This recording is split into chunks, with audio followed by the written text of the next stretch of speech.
I like to compare the vision of Ezekiel to our own lives. Ezekiel, in his vision, saw this angel leading him through the water which is flowing from this threshold of the temple. At the start, when Ezekiel gets into this water, it is ankle deep. Later, after a while, it was knee deep. After walking a little more in this water, it was up to the waist. And later on, it was deep enough to swim in. And something else which Ezekiel observes when he's being kept there at the bank of the river.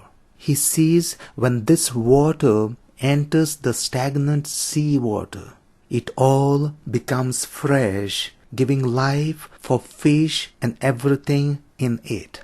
And the banks of this river, they are full of trees with leaves and fruits. Fruits as a food and leaves for the healing. And they are never dried up.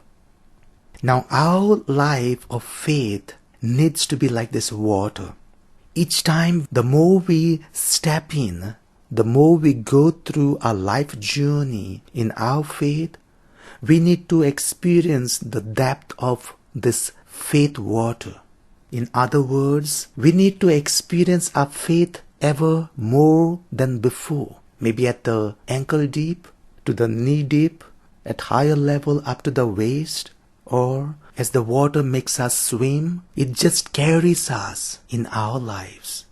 And each time when we get stagnant, each time we feel we have lost that power, that energy, that joy, or you can call peace, whatever, whenever you lose that spiritual life in you, whenever you feel the spirit in you, apart from the body, is getting stale and stagnant, this faith should give us freshness.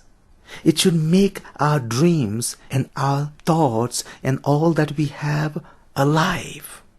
And all people that live with us need to experience a type of freshness and life like those trees around the bank of this river or besides this water. Now this water is being shown in the gospel where all the invalids, blind, lame and paralyzed, stayed there to get into the water in order to be healed. And Jesus meets a man there who has been ill for 38 years. And Jesus heals him even without allowing him to get into the water at that pool. So you see this aspect of the water from the vision of Ezekiel, our faith, the water at the pool where others get cured, and finally Jesus becomes the water. It's not the water which heals and cures this man ill for 38 years, but it's Jesus, the new water, because this faith is flowing in him. As we need to have this faith carry us, like this water was able to carry Ezekiel, as this water was able to make him swim in, our faith needs to carry us. And Jesus was full of this. All those who met Jesus, who lived with Jesus, like the trees with evergreen leaves and fruits, who received water from him, who received faith from Jesus, and their life was fresh again. Let our lives grow in freshness with our faith.